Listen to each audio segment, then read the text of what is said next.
down.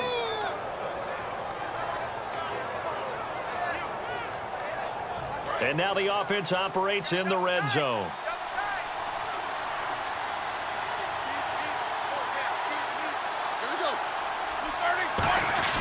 Now a play fake here on first down.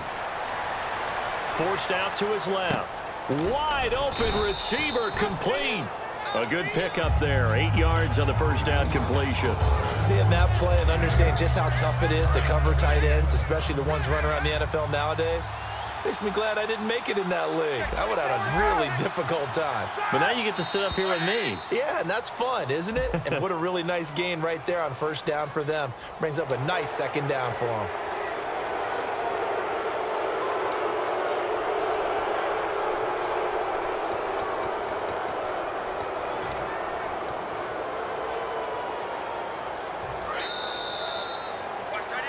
Welcome back to the desert. We're in Glendale. It's Steeler football, and they have the lead as well as we begin quarter number 4.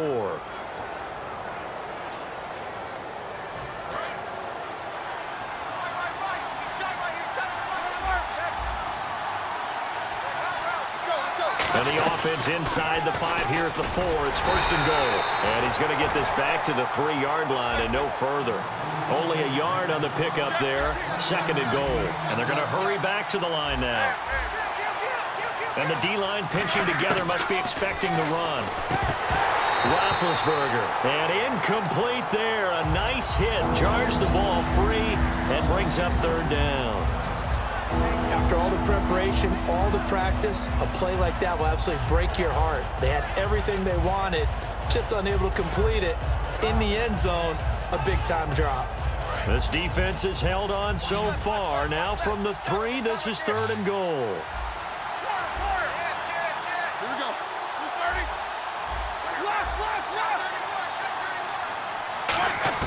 On third and goal, Roethlisberger.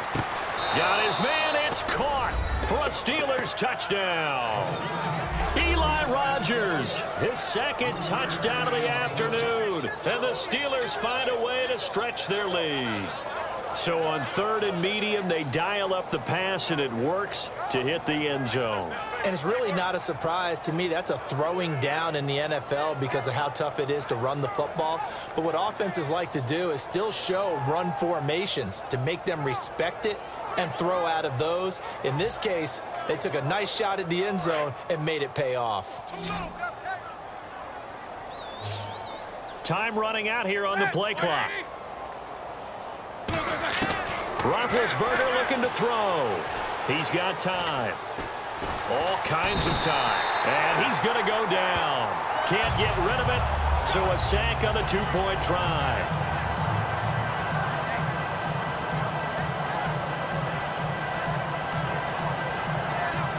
And with the play clock winding down, we're going to get a timeout. It's just their first. They'll be down to 2 remaining as we step aside here in the fourth quarter.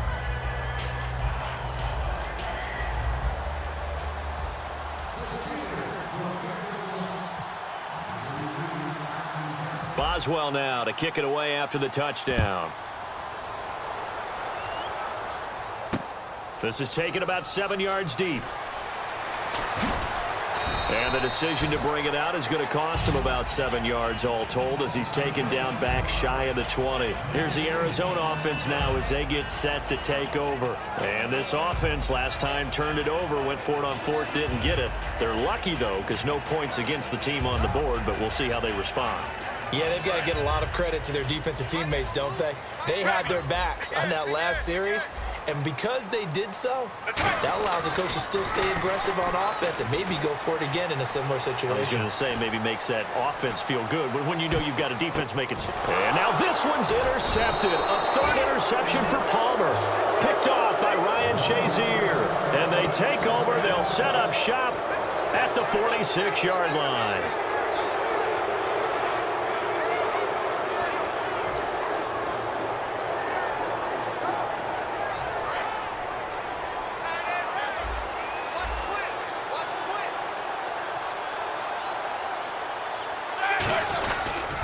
They'll pitch it out to Bell. And able to break one tackle, but then quickly brought down. But a nice little gain. A solid run on first down. Gain of 7 leaves him with a 2nd and 3. I know that every now and then we get in those meetings with coaches, and you almost want to roll your eyes when they talk about staying on schedule when they're moving the football. But would you say a 7-yard run is ahead of schedule? Fourth quarter with a lead, you love that, don't you? No doubt about it, because staying on schedule is trying to get 4 downs on first down. They did that plus 3. It's a loss of 4. Now 3rd down. And they're going to speed things up here. Now it's Roethlisberger. And incomplete. The contact made the ball roam free and brings up 4th down.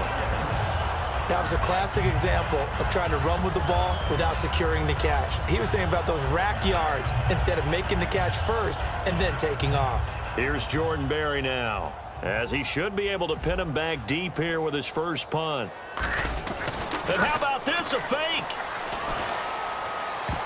And this is incomplete. A huge gamble, and it does not pay off. Arizona getting ready to go as they take the field. And last time, 1-play interceptions. So this offense, they should be fresh. That's a good way of putting it. And I can't wait to see what they decide to do with play calling. Because a 1-play drive where you throw an interception, a lot of people think the very next time out, run the football, don't give them a chance. Maybe play action? I think maybe you go play action, show your quarterback you got a little confidence in him, and let him fling another one. And taking it across midfield and just shy of the 40. And oh, not good here. Their field general is still down, and that would not bode well for this offense if he's unable to continue.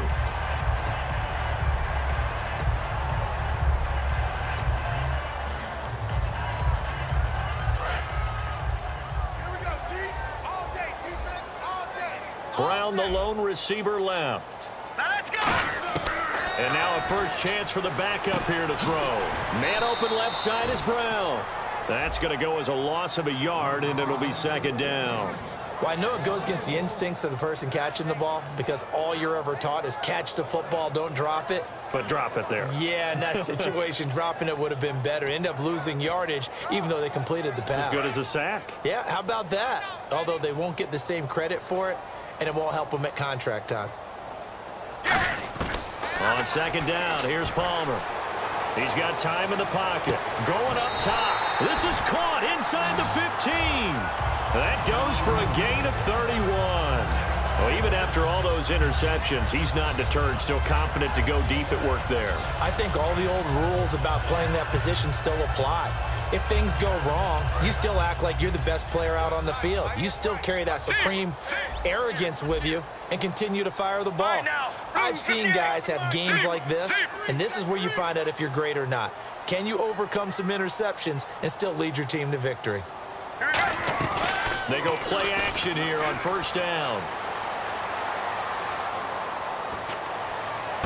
His throw caught at about the 5. Give him a couple on the catch. It's 2nd and 8. Brandon, so many times we see the crossing route start as a quick hitter, but in this play, he had time in the pocket and waited for him to clear going across. Possible run anticipation here as the D-line sandwiches together. To throw again, it's Palmer. And this is intercepted, and that should do it. Picked off by Ryan Shazier. And a big turnover there as his guys will get the football back. Out comes the Steeler offense now, ready to see what they can do here. And last time they were very fortunate, this offense. They went for it on 4, turned it over in their own territory, but the other guys held up. They didn't give up any points. So how about the guy with the #1 headset on the sidelines, the head coach? That was planned going into it, not necessarily to not get the first down or to have the defense have to hold But he up. trusted his defense. Trusted his defense very much, and I think that's how he's going to play this game. Go for it, be aggressive, because I've got the wild bunch backing me up over here on my own sideline. Now we'll see what his offense can do. Antonio Brown, the intended receiver. That'll bring up 2nd down. And he's certainly not a guy that drops that football very often. Indeed, because that's a bit of a surprise. I know he's in the middle of some traffic and people, bodies all around him, but he usually has the focus to haul that one in. Now Roethlisberger, and he comes back with one complete. 12 yards there as they move the chains. Time for a break. We'll come back and see this one out after this. So here we go, 1st and 10 now.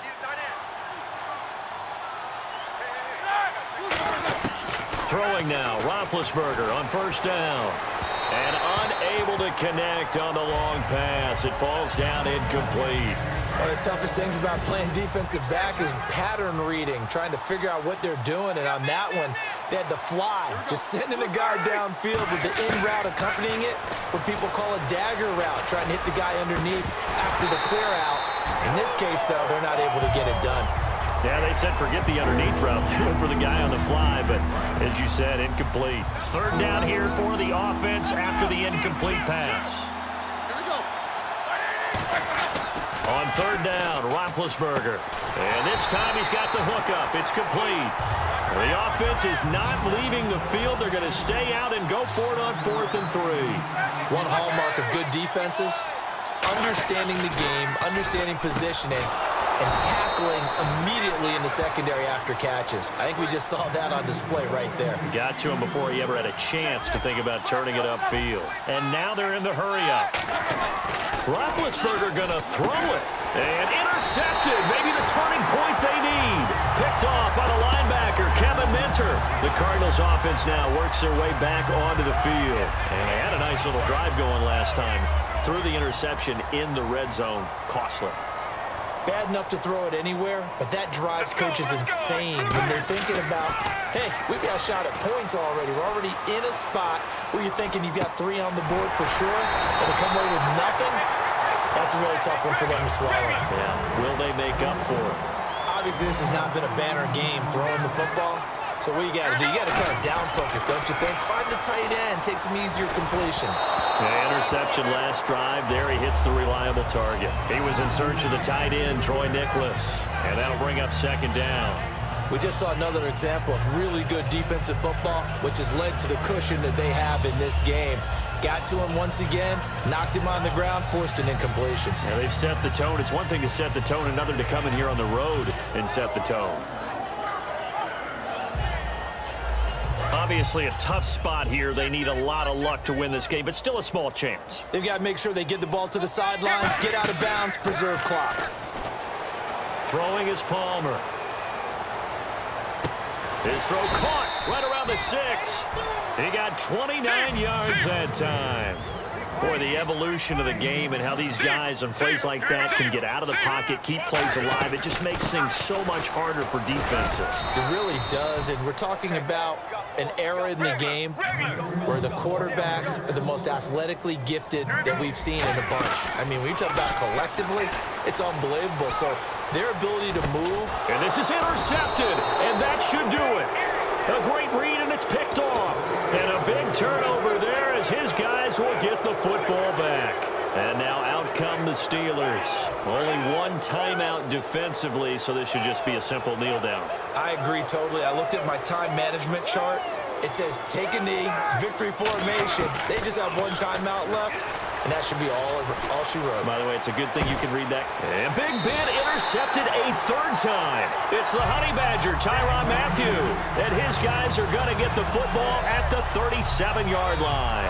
And the Cardinals getting set to trot out there now. They can't do much at this point, partner. This one is going to go down in the loss column. You don't make up for what has happened during the game in this sequence here. Maybe you hand it off and let someone run the ball if you so choose. But otherwise, just kneel down, call it a day, and try and prepare going forward. And quickly, they get to the line. Now Palmer finding time. He's going to let it fly. This is caught at the 20.